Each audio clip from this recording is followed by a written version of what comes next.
Welcome, guys. The Americans, Season 5, Episode 1 and 2. Check it out. You're tuning into the destination for TV superfan discussion, AFTERBUZZ TV. And now, let the buzz begin. Got the Devo playing, taking us back to the 80s. This feels like right before Flashdance and the water comes on. It's a totally different song, but you know. This was the song playing in the high school when they intro the episode. Oh, I thought it was like your high school. I'd be like, whoa, you've been to some amazing dabbing. What's up, guys? Yeah. My name is TK Trinidad. We are in Season 5, Episode 1 and 2. We didn't get to cover it last week, so we're just putting them all together. My name is TK Trinidad. I will be your host for today. You can find me on everything, Twitter, Instagram, Facebook, all that good stuff, at TK, just letters, T and K, Trinidad. And who do we have next? Hey, everybody, I'm Al Gragg. You can follow me at SoundClashCine on Twitter and on IG at alg_Jamaica House Film. All right. Oh, yeah. My bad. Hey, the last guy. My name is Emmanuel Wright. You can catch me on Instagram at Young Camel Toe. That's YUNG Camel Toe. And I'm also on Twitter at DervidSpitz. Nice. We're family now, so like we've done a couple shows together, so it's we're not being rude. Squad. My bad. I forgot. Well, she's rude anyway, but we just accept you for who you are, TK. We love you anyway. Anywho. Season 5, what do you guys think of it overall, the overall episode? The premiere episode, I dug it. It kind of ramped up the stakes. Before we get into it, it was just coming from Season 4, you know, there was a lot of fallout, a lot of death. They were on the midst of getting busted. You didn't know what's going to happen to them, and but I like the new start. I feel like every season is kind of like that. For Season 1 wasn't as much as them getting caught, but you kind of had that fear. And then every other season's kind of, I mean, they're KGB officers in America. And they put their lives on the line all the time, and they're always like this close to like getting busted and their cover blown. And it's the 80s. It's the 80s. Which makes me think about today, like 2017. Are there like... Well, am I jumping ahead of myself talking about the relevance of the show and with the Russians? Please do. All right, everybody. If you guys are following what's going on in the news, obviously this administration is going through a slow and creeping scandal because of its ties to Russia, the Trump administration. Right. And it's also basically widely proven that the Russians tampered with the election, our 2016 election. So, you know, this is... allegedly. There's some people said no. Vladimir Putin is out here winning. That's what I'm saying. Yeah, and this basically takes us back to the 80s, back to the Cold War. This is actually the tail end of the Cold War, and I believe Putin was an agent in the KGB at the time. Right. And so this is kind of like where it all starts. But it seems like, I mean, back to today's context, it seems like Putin and... Do you think You think Putin is using Trump to essentially... desecrate America? Most definitely. I mean, it's been proven that Putin's been, you can chime in my opinion that Putin and the Russians have basically been tampering with all these elections all around the world. It's been proven, and basically Trump is the guy who's in their pocket. You know, Trump is Kremlin'd up. I don't know. Trump's a crazy dude, man. Trump versus Putin. I think Vladimir Putin might think that he has Trump in his back pocket. But it doesn't really work like that when it comes to Donald Trump. Here's my thing, though. But he's the wild card. Trump is the wild card. A wild card. But the thing is, what does Putin have on him? If he has some dirty dirt on him, there's a lot of dirt on Donald Trump. I'm sure Donald Trump would freely explore. He does. So you're saying he doesn't care? He doesn't care. Okay. He's the wild card. Yeah, the thing about wild cards and people who are wild cards, everybody's predictable in a certain way.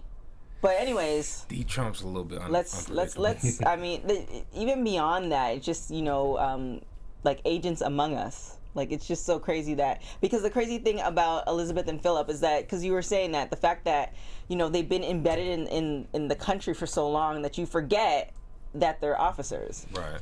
And that, go ahead. What did you say? No, I was going to say, yeah, and that's like a big theme of the show is that, you know, how much has this American culture impacted them, even though their loyalties are to the Soviet Union, obviously, and they have a family. They have a daughter and a son who were raised in America, and they're, you know, basically American kids, too. Which speaks to the daughter, because now the daughter's growing up. She saw her mom kill somebody right in front of her eyes, and now she's essentially trying to date the FBI agent's son, which is across the street, or who is across the street. So it kind of tailed out. I thought they were gonna have the sex talk at the end of the end of the episode 2, but it just seemed like they were just kind of prepping her, like, for her to eventually become an officer as well. That's what I love about the show, and that's what I love about the female lead, Elizabeth. And I think this is going to be a female lead-driven season between Elizabeth and, and her daughter. Well, she's clearly stronger than Philip. Yeah, well, she's definitely more hardcore. Yeah. And the thing about... Go ahead.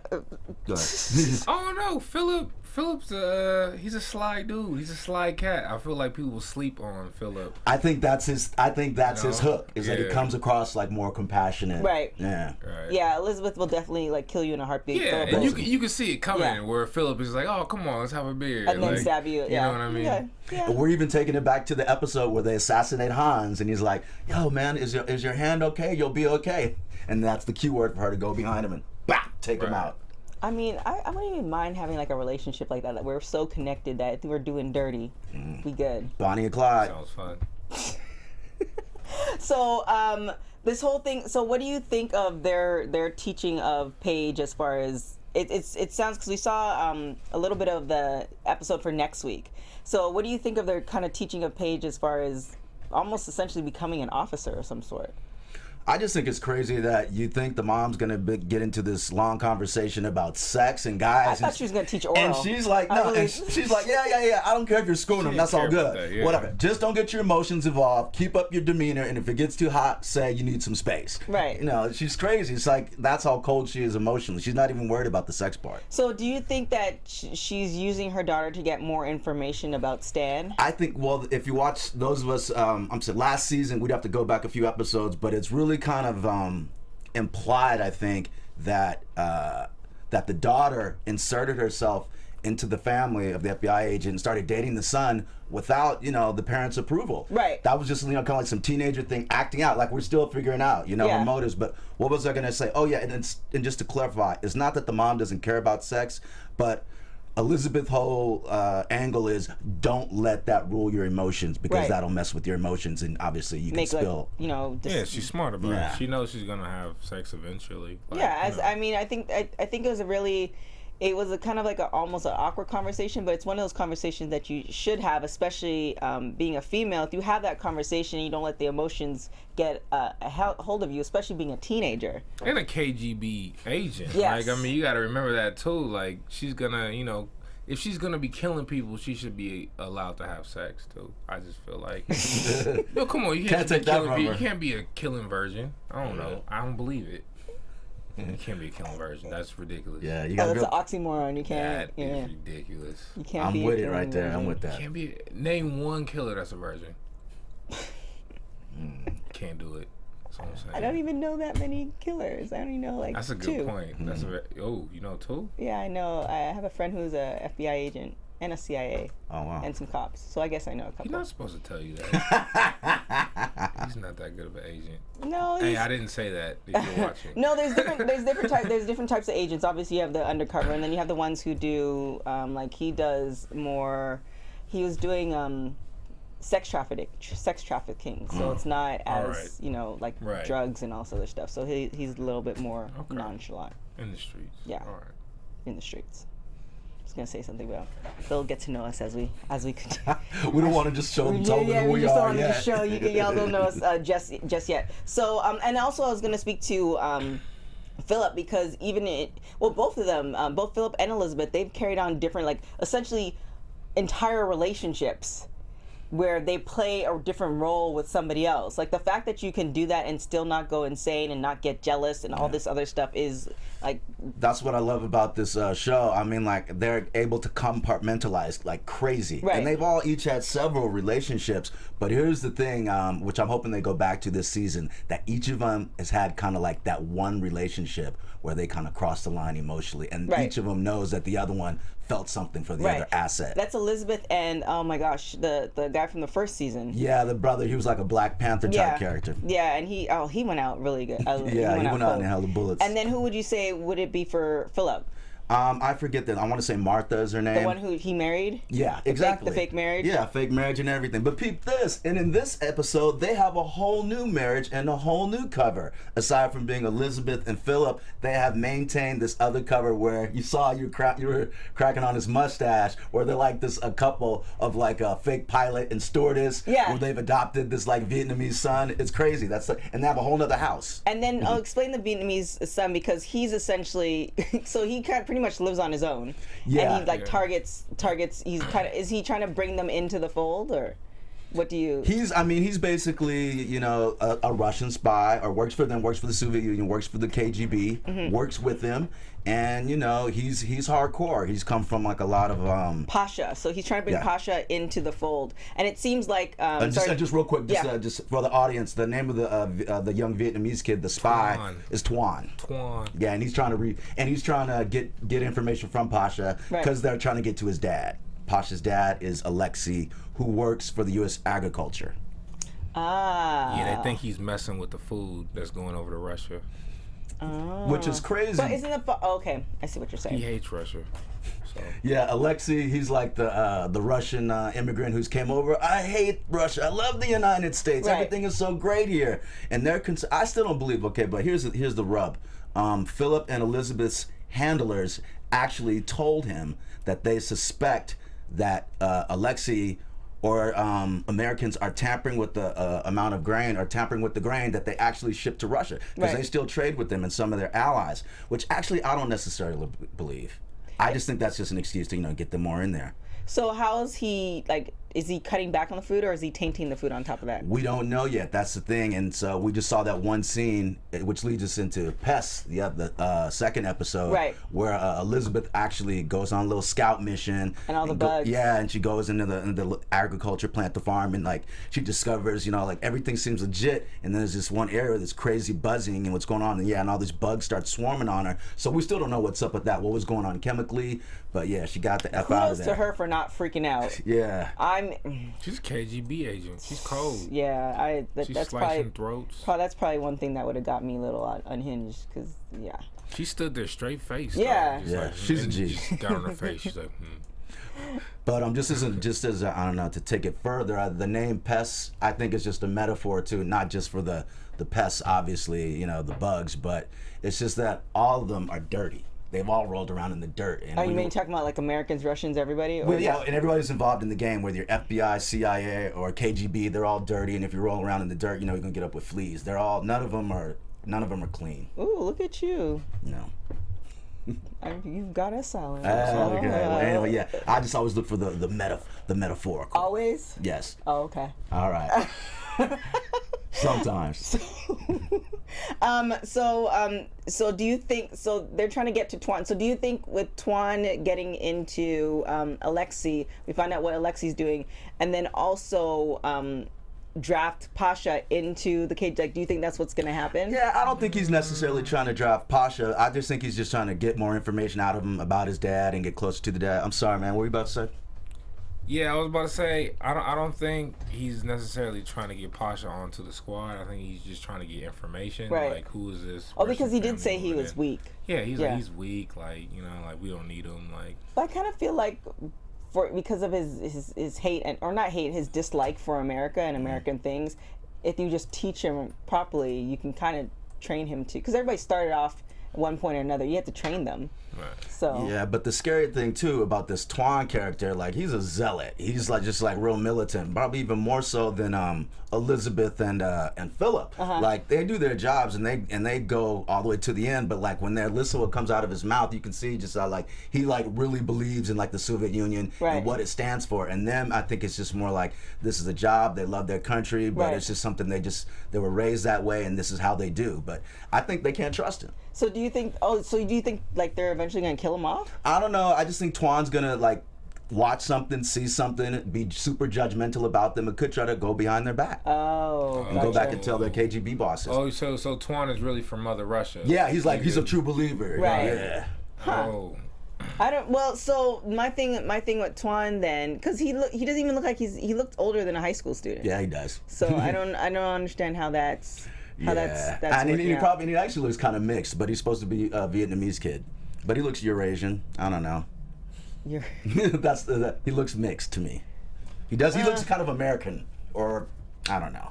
Well, because it's funny the fact that he's so passionate. He was talking about his family and how his family and this is almost like brings it back to today. Like why we have so many instances of terrorists and violence is because everything that's happening overseas, and people's families are essentially get wiped out, and now you're left with somebody who knows or assumes they know what happened, and now they're coming back with this hate. So it's just kind of like, I could definitely see Philip and Elizabeth. Eventually, they're gonna So my question is, do you think Philip and Elizabeth have softened throughout the course of the seasons? I mean, it's a complicated question because in some ways they softened and in some ways they've hardened. I don't know, but I'd be hearing you guys' take on that. Just judging from the first couple of episodes. I just asked. I think they've kept it at an even pace, and even though they show emotion, I feel like they show more emotions now. But they still when it comes down to business, they gonna chop a dude. If they gotta chop you, they gonna chop you. Just to dig further into what you're saying, I mean the obvious thing is they've always set Philip's character up as the more compassionate one, slightly more Americanized, more open to that thinking, and they've always set up the wife. It was just more like pro for Soviet Union, by the book. But at the end of the day, when they got 2 kids, it changes the whole dynamic. I think what's going to progress, or what we're going to see progress more, is yes, they're loyal to their country, but at the end of the day, they're going to be more loyal to their kids. Family. Yeah, I think so. Yeah, I think that's what's happened. They essentially came over with a mission, and then you see it progress as okay, they're doing this, and then there's a point where Philip and Elizabeth were essentially going to break up because they figured the center wouldn't care, and then the point where Elizabeth gets shot, and then he realizes that he truly, I mean, I don't even know if that's a cliche, but he truly loves her, and he cares for her and the family. That even like you're saying, they compartmentalize everything. That this is their heart, regardless. So for instance, if they had to take out a whole KGB unit for their family and their kids, they probably would do that. They would do it. Yeah. Whereas a couple seasons ago, it's almost like there's a Bible story like that. I forgot his name, where God asked him to take his son to the mountaintop and kill him. Abraham? Yes, I think it's Abraham. Yeah. Yeah. Nice. Takes Isaac up there. Yeah. And it's almost like they would have done that, but if you ask them to do that now, that's not going to happen. Right. That's not even they wouldn't even step foot on the mountain. And it was just such a struggle for them as a couple to whether to bring her in or not, because Philip was against bringing her in. Right. But it's weird, when your handlers are like, I think it's that time. What do you say? They're basically saying it's time to get her ass in this. Well, it's either get her in or if you remember, I guess it's kind of their close friends. In one situation where their close friends, the kids weren't in it, and everybody ended up getting shot. It was earlier on in the seasons. Okay. So it's kind of either leave her in the dark, and she's so nosy that's just not going to happen. That's another thing about her character. Yeah. She's so precocious and nosy, and she was already hip to the game. Going into it, she knew something was up with them. But I don't know. I don't know how I feel on both sides. And then are they going to bring Henry in? Henry, I hope they leave Henry clear, innocent, and pure. Oh, pure Henry. And then he hardly gets any camera time either. So. He doesn't. He hardly gets any camera time well, either. now, not yet. But I think there has to be a developing...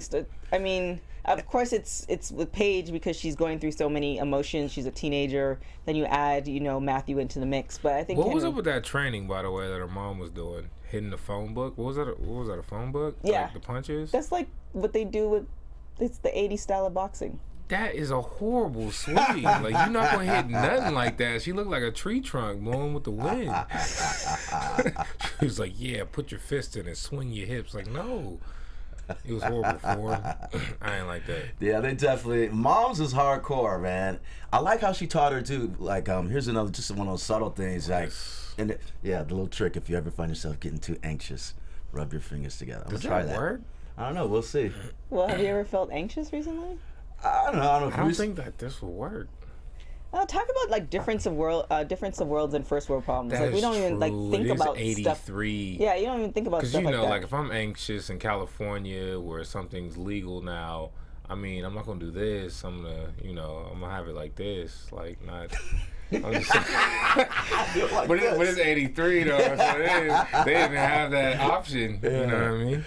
Oh man, and to bring it back, to tie it back. Please do. To tie it back to the show, in the first episode, the one that was called Amber Waves, and it introduced the whole compare and contrast the agricultural systems between what was going on in the Soviet Union and America. I don't know if you guys peeped it, but they showed how obviously in the Soviet Union, all their parts were old, their equipment was old. You know, there weren't as technology. They didn't have as much technology. All the people were waiting in bread lines versus America. The technology was thriving in the 80s, and I think that was also, I guess, alluding to what you guys were talking about. What makes you anxious here versus what makes you anxious over there? Anxious over there is like you may not get enough to eat. Right. And the bread line may be like 5 miles long. Yeah, That's but you can go to crazy. Little Caesars for $5 and get a Exactly. pizza. Yeah. So how do you think, because you have the 80s and then you have today, and it seems like, for my folks who are watching YouTube channel and iTunes, also this stuff, it seems like Russia is ahead in technology and everything else. So do you think like they're playing, two questions. Do you think because of everything that's going on with the last bit of politics and elections that this show is more relevant and he's either turning people on or off at looking at the possible past?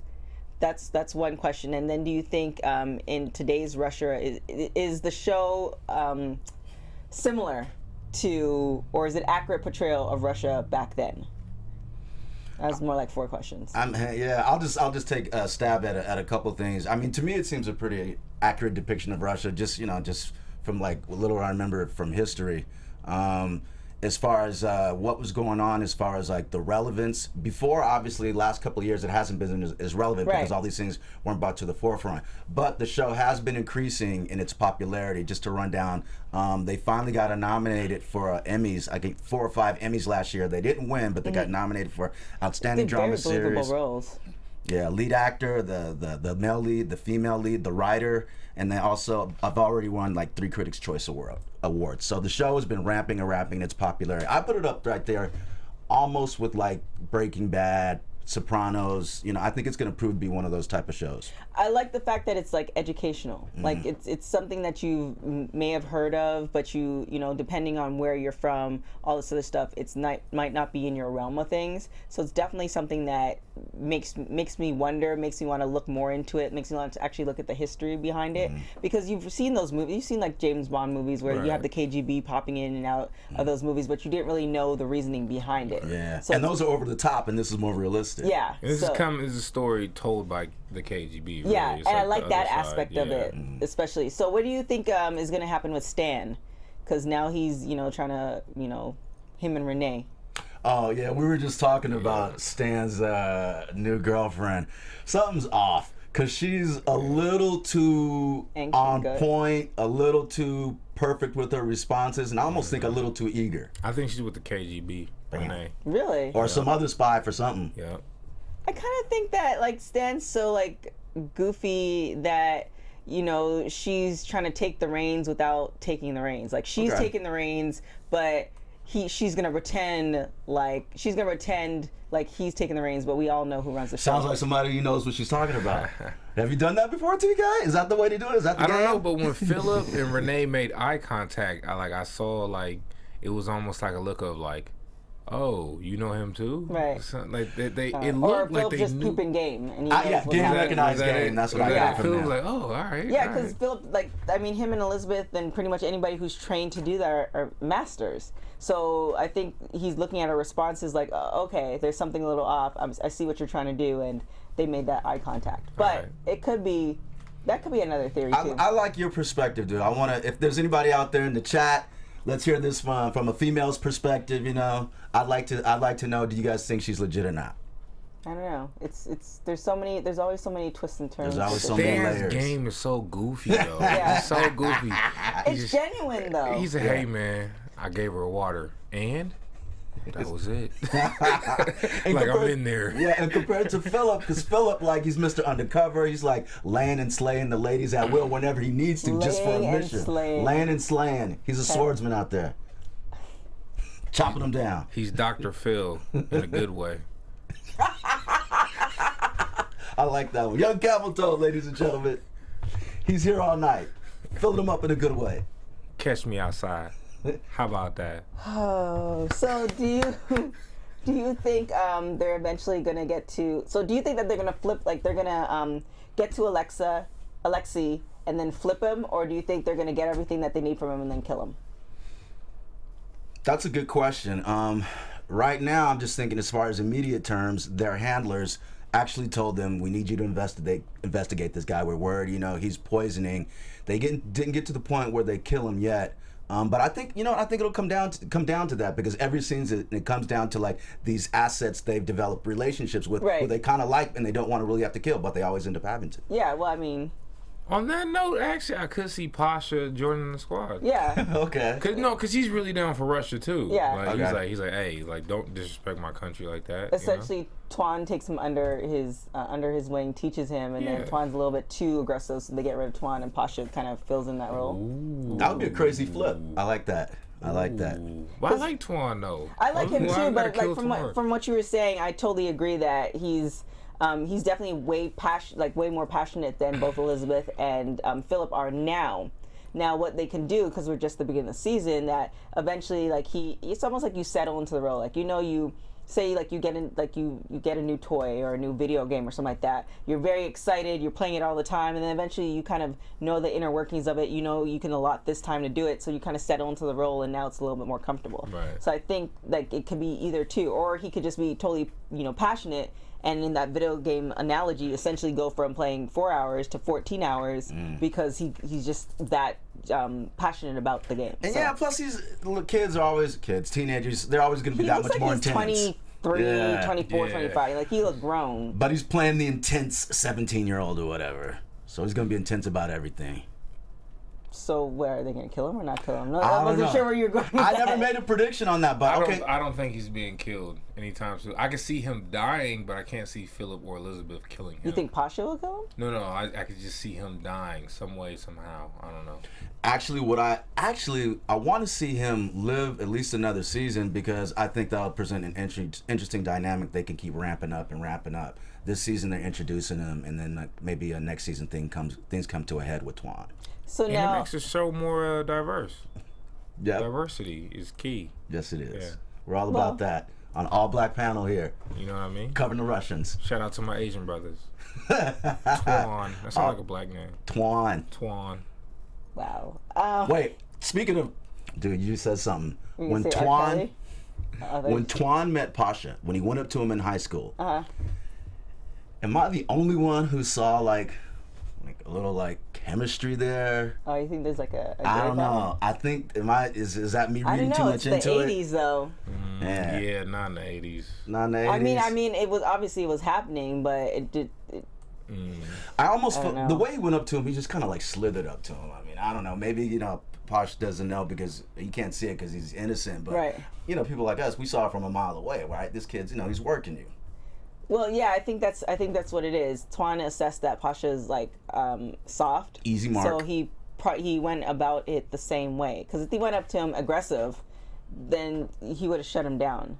So I think he's just coming up to him and making sure his defenses are down, and now I can kind of slide in, because now the parents are just happy that he has a friend. Yeah. So that's crazy. Yeah.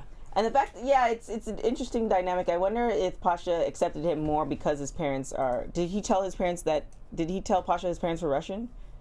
No, I think they're trying to keep it a secret.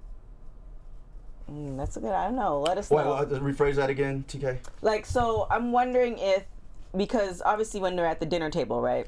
When they're over at guests at Alexei's house. Right. So they're essentially talking, and they're like, no, you need to speak English. But I'm wondering if the parents know that Elizabeth and Philip. No. Oh yeah, no, they think they're regular white Americans. Yeah, because why would they know Russian? Yeah. But they just think they're playing. I think they're the Eckharts. That's their new name, where he has the cheesy mustache and the pilot. And she's like, "Oh yeah, I'm a stewardess. Cheesy. I met him on the job." That's crazy. It's so funny to me, especially with Elizabeth, I get, because in the 70s and 80s, a lot of women wore wigs and all this other stuff. But with Philip, in like these sex situations, it amazes me how his wig never comes off. It's very random, but it's just kind of like, and how he presents himself in like, you know, in the bedroom. It's not like he's doing some vanilla stuff. So it just surprises me. Speak on it. What particular stuff you talking about, TK? It surprises me. Shed some light on it. It surprises me how like he just manages to keep that wig on. Well, I will say, yeah, he always has a different wig whenever he's sleeping with a different asset. Yeah. But the funny thing is, the one who he kind of like really bonded with, Martha, and had the fake marriage, she was just like, look, you know, I've known you for a while, you can take that off, you know, I know it's a piece. That was funny. Yeah, so it's just kind of like, and that would even just be awkward in general. Like, Yeah. I'm, you know, I don't know, what would you do if you and her wig just, would you just continue proceeding? When her wig is off? Yeah, like say you're, you know, and then it just falls off. Like, it's not like she took it off before you started, you're in the middle. Yeah, You gonna stop or you gonna keep going? You gonna keep going. Hey, do it like the strippers in Atlanta do. You hear stories all the time. Girls be dancing, weed fly off, wig fly off, pick it up, get back on the pole. The only time I really stopped though is if she had like a bad like ass job and like it just started drooping in the middle. That's the only time. That's where we're going. Yeah, exactly. But bald head, you know, bald head's cool. Hey, I respect the bald head. But she can't be awkward after. She has to like play like, oh yeah, you didn't know? Yeah. Boy, all right, cool. Predictions. And now, your AfterBuzz TV prediction. Okay. What are your predictions for next week? Okay, I got really one setup that's gonna pose a question. I'll take a stab on a prediction, but young Camilton and I were talking about Oleg. Okay, we haven't really addressed his character yet, but Oleg has relocated. He used to be in the Russian embassy in America. He has relocated back to Russia to go be with his family, and now he's working for the KGB there. Mm-hmm. But meanwhile, back in the U.S., because Stan had like this small communication with Oleg, they basically kind of like do each other solids, even though they're on other sides, like, right? Because they both cared about that girl Nina. But anyway, now that he's back working for the KGB, the FBI takes a meeting with Stan and a representative for the CIA say, you need to get something on this guy. We need to get some more. You can't just let him go. And of course, you know, hokey Stan is like, oh, he's a good guy. We can't, you know, why would we use him again? But I guess the point is, where we left off is that he was being followed, Oleg was being followed in Russian, and he gets slipped a note, and they say it's from Stan Beeman. And we were both debating. I was just like, okay, yeah, I think that's the FBI. I think it's a setup. I think it's the CIA, who obviously, you know, got the information from the FBI and the Stan and is trying to basically get in tight, you know, and exploit Oleg. But young Camilton had another prediction. See, I think Stan's actually trying to like stand up for the man, you know? Like Stan's like, look, Oleg, like this is what they're gonna try and do to you. Get out, you know? Or maybe have like a fake Stan or like a fake Oleg take something. I don't know. But I think Stan's trying to help him. Yeah, he threw him a kite. Yeah. That's interesting. Stan's gonna be with the KGB pretty soon. You think so? He's gonna switch over.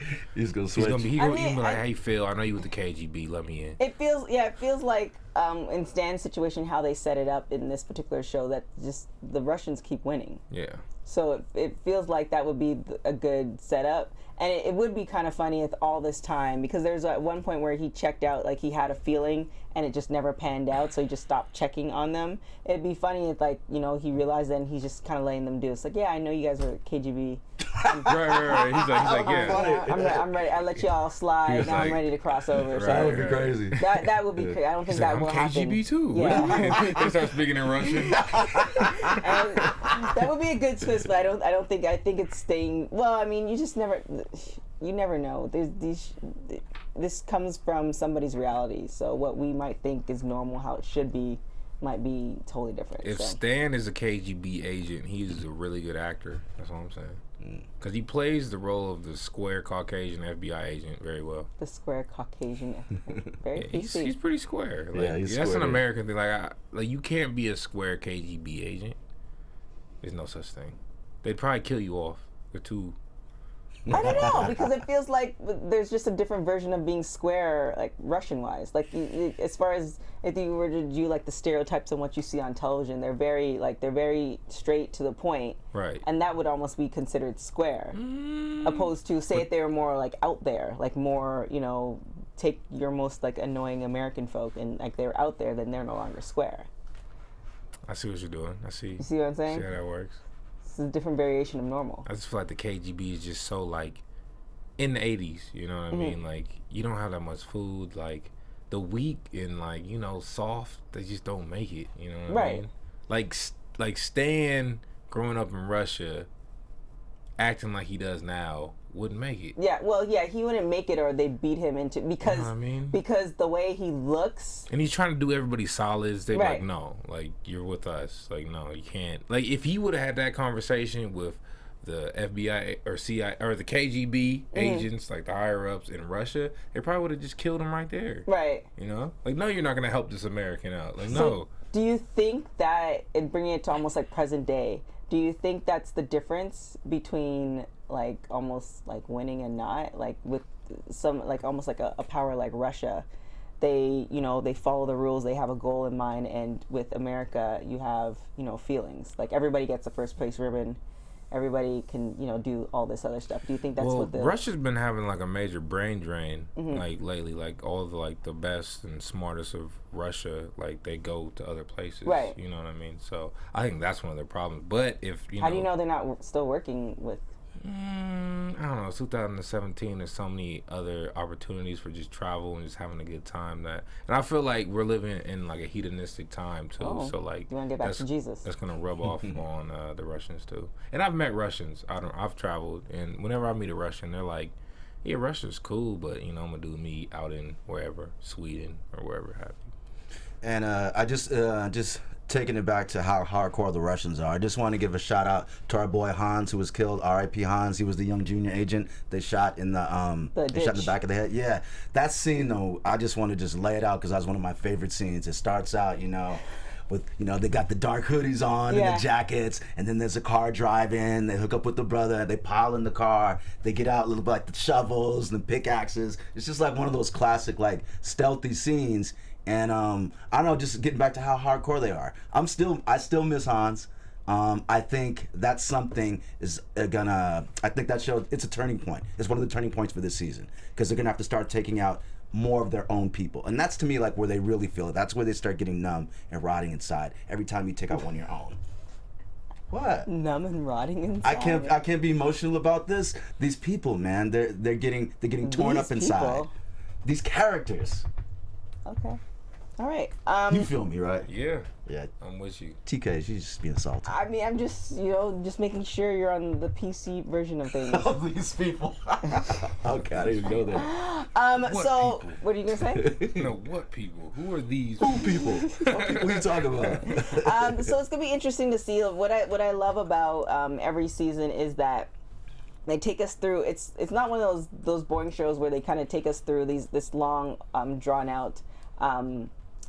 Not character flaw, but storyline. But every you have to pay so much attention. They have so much detail in each episode. There's so much stuff going on that you can really fully appreciate everything. So I can't really predict what's going to happen throughout the season. I'm really curious to see what happens with Tuan and Pasha and his parents as far as that.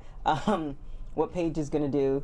I mean, I really thought that her mom was going to give her, I thought it was going to get awkward real quick because they're just so gangster with it. I just thought, okay, she's just going to give dad head and just show Paige. This is how you do it, girl. I swear I thought that was going to happen. I was like, oh, okay. I would like to see that. All right. That's a twist. Yeah, I thought that's what was good because it's just like they came so okay, this is how you do it. This is very straight and above board. They weren't adding their emotions or how they feel their daughter should be. It's more like this is how we're gonna protect her. And and just before we get out of here, just how screwed up is Paige already? Like she's sleeping in the closet. She's still traumatized. We've seen her mom kill somebody. She's screwed up. They're right to be worried about Paige snitching or something. Even Stan noticed. He's like, is everything all right with Paige? Land, he said Paige land. So do you think that she's gonna snitch? I don't think she'll snitch, but she's come maybe close to before. Matthew. Maybe some small. She stuff. actually snitched to her pastor a couple of seasons ago, and they had to deal with that whole thing too. So she's cracked before. Some small stuff. I Yeah. see it. Yeah. I don't know. We'll see. I hope they don't. That would be so. That would be a really good twist. Meaning they, have to put a hit out on Paige. I mean, I don't want to see it, and I think then that would almost fraction the family, because I think Elizabeth might have a hard time doing it, but she probably would do it. Wow. I don't think Philip would do it. They put a hit on Paige? If they put a hit on Paige. I could see them like sending Paige back to Russia, maybe. Oh, she wouldn't last in Russia. Yeah, it is the 80s. Yeah, she wouldn't last. She wouldn't last in She's too soft. Yeah, she's too soft. Just think of our generation now. There's a lot of places that no, it wouldn't happen. It's just only a few selected individuals. Well, that is it. Please, you guys let us know what your predictions are for next episode and the season overall. Do you think, how many seasons do you think this is going to go for? I think they have at least one more season confirmed. I think season 6 is confirmed. Do you know exactly what year we're in? Is it like I believe it's 83. 83? Okay. But correct us in the chat if you guys know better. Because I thought it started in the 80s, like when the season started. I thought it was in the 80s because I was putting it at like 87 or something. I could be wrong. Okay. All right. Well, again, let us know what you think of the predictions. If it's anything that we missed that you want us to talk about next episode. But other than that, where can they find you guys? Hey everybody, Al Gragg. You can follow me on Twitter at SoundClassCine and follow me on IG at alg_Jamaica House Film. Emmanuel Wright, you can follow me on Instagram at Young Camel Toe. That's YUNG Camel Toe. She's shaking her head because she loves it. Yeah. You can also follow me on Twitter at DearVidSpits. For Mother Russia. I've always want to say that. Bam! We Kremlined up over here, just like Trump. Call me Zangief, the Black Zangief. Well, guys, thank you for joining us. You can hit me up at TK Trinidad on everything, Instagram, Twitter, Facebook, all that good stuff. And don't forget to check out our AfterBuzz TV on everything as well, YouTube, Twitter, all that good stuff. And are you guys doing any other shows as well? Oh, yeah. Check us out on The Good Fight. And we tape every Tuesday at... we is like YouTube? Oh, no, it's with another squad. I'm sorry. Should I not be mentioning it? I was just wondering. Oh, okay. After show for The Good Fight on Monday at 9. I'm sorry. I have too many shows. You can find me on Twitter, all that stuff. I'm in these streets. You can find me on Martin Luther King Street. Bam. And there's a king on every hood. What? See you guys later. I'm signing off. From executive producers Maria Menounos, Kevin Undergaro, Phil Svitek, and the entire AfterBuzz TV staff, we would like to thank you for listening to the AfterBuzz TV network. To watch or listen to other after shows and post comments or questions, be sure to visit AfterBuzzTV.com.